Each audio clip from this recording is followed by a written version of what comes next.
Hi everybody, Martyn at Flicking Feathers again today. I'm tying a super simple, super effective streamer. It's Jack Gartside soft hackle streamer, right? A fantastic streamer pattern.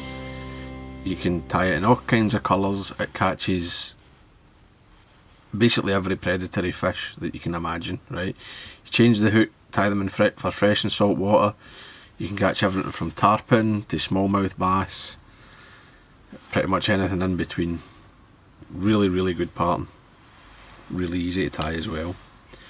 Now, as always, I'll put a materials list in the description, along with a link to the Patreon page for anybody that wants to support the channel, get access to the members only content, the online fly tying classes, as well as being entered into the giveaways for the flies tied on the channel. Alternatively, you can like the video, share the video, watch it all the way to the end, leave comments below. All of that helps the channel to grow. So I've got my hook and my vise. This is a size 1. It's a full and mill stinger I'm using, right? A streamer stripper. It's called, it's a FM6040. What's that there? Nice hook. Similar to a B10S, slightly longer in the shank, I'd say slightly heavier on the wire, and it's got the sort of matte coating. But you can, as I say, I mean, you wouldn't use this for tarpon. You could tie it on like an SC15 2H if you want it. So I've run on some fire orange thread, and I'm going to catch in some crystal flash. I've got 3 strands here. I'm going to fold that over and tie back, and I'm only going down like half the shank, right? That's plenty. You can leave the flash longer. I tend to have the flash sort of, if you look at this fly, it's sort of in, it stops kind of in the body, but some people like the flash tail away at the back. I mean, maybe you could tie it with the tail long and then cut it if you fancy.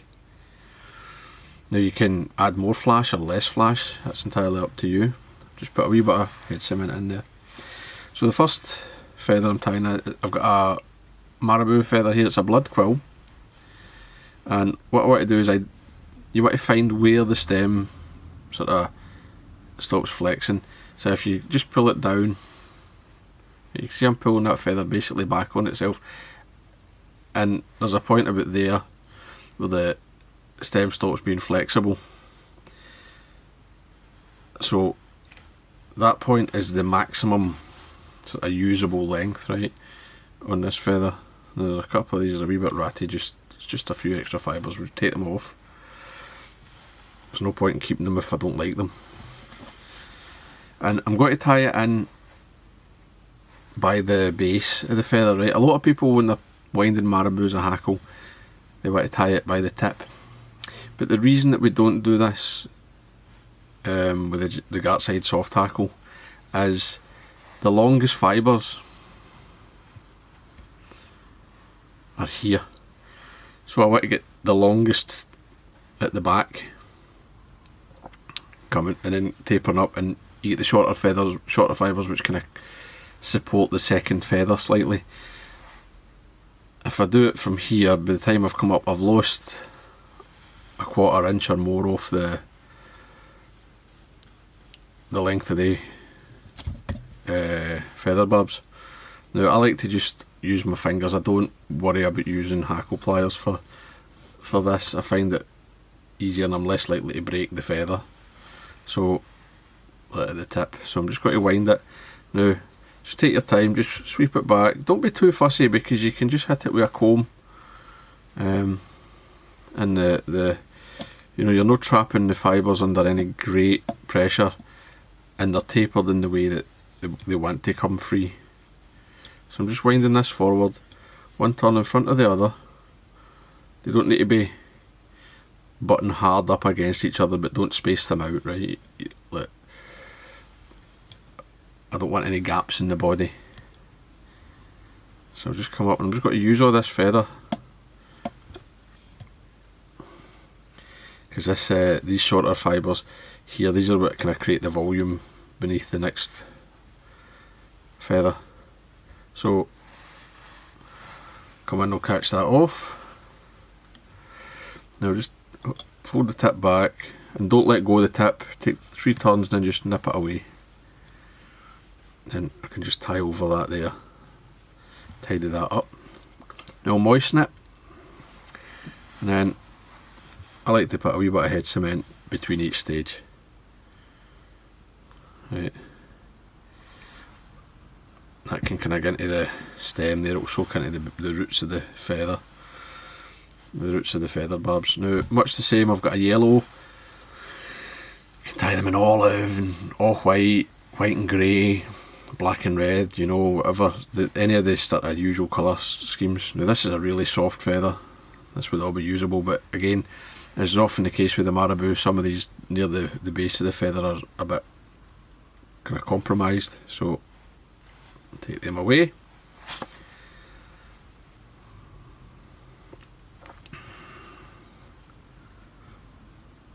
Tie that in.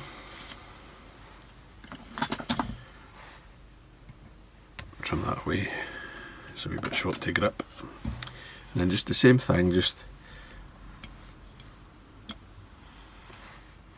wrap this. Don't let there be a gap. Just one turn in front of the other. Just take your time. I mean, like, you don't need to be in a hurry, right? This is a very quick fly to tie. You know, if you're just cranking them out there a 2 or 3 minute tie. I'm just going to keep coming up, same as before. Just using as much of this feather as I can.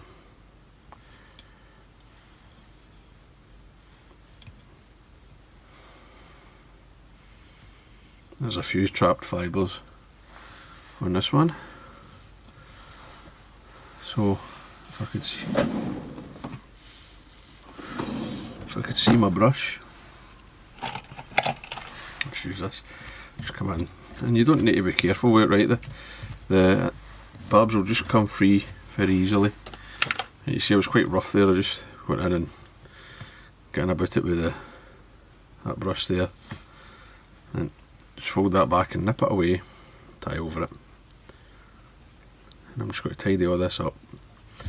Now the last hackle is some kind of duck flank, right? You can use mallard, teal, widgeon, whatever, right? Like, I've got some nice teal that I've dyed fluorescent yellow. That's fluorescent. This is a kind of chartreusey yellow, which is nice. The teal's got a good strong marking, and it will blend in nice with this yellow Marabou, and give me a nice wee sort of marking and darkening up towards the head of the fly. Take that any excess away. But again, I mean, if you want to use mallard or whatever, up to yourself. Now,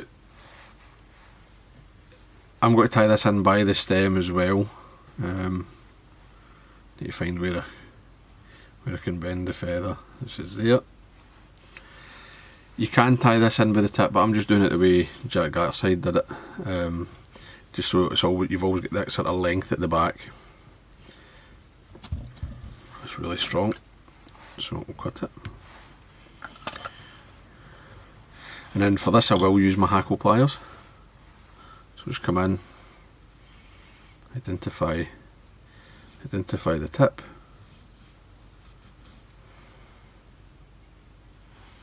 And then you'll only get a couple of turns at the most. And just double it as you go.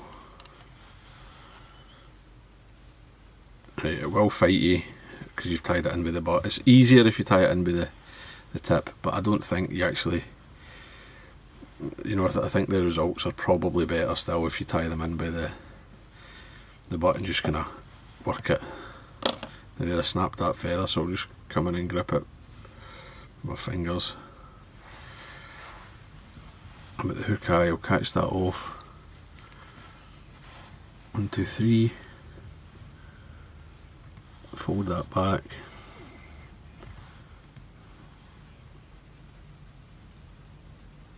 and wind back onto it, and you'll actually hit the ridge of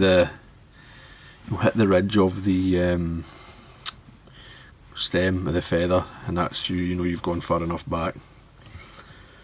So what I like to do, just to help knock the twist out of the feathers, just pull them forward and push them back. When you wind them, they sort of, you get a twist in the stem and in the feathers, so that just helps tidy everything up. I mean, it'll come out when you fish it anyway, but just got to build a nice wee head, and let's take that a wee bit bigger. It's a wee bit bigger. I'm using the fluorescent thread, so I might as well, you know, I want a decent kind of hot spot at the head there, and then whip finish. And I just tie a long whip finish, just forming that entire head as I go, and I'll do another one. Just, it does no harm. And then this fly you can certainly afford to build up that head a wee bit. I mean, don't make it huge. Snap the thread there, that's fine. Snapped off at the knot, but because it's a long knot, I don't need to worry, it won't come loose. I'll just get a wee bit of cement on it and let that soak in. So there you go, that's Jack Gartside soft tackle streamer. Full of life. It's very similar to the Alaska boo, I suppose. Full of movement. Tie them in any colour you like and fish them for any fish that you can imagine.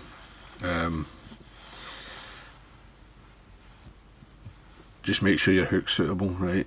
I mean, this will do for a lot of the fishing around here, but if I was going for tarpon, as I said, maybe change the hook, or if you were using them, if you were in Australia and you were maybe going to use them for some of these barramundi or toga or something, maybe you would need to change the hook, I'm not sure, but anyway, there you go. Simple tie, absolutely deadly. When you're not talking about it, you can knock them out in 3-4 minutes and they're fairly catchy fish. So I hope that was useful, I hope you enjoyed it. If you did, remember to give me a thumbs up below, and I'll see you for another video. Take lines guys, bye.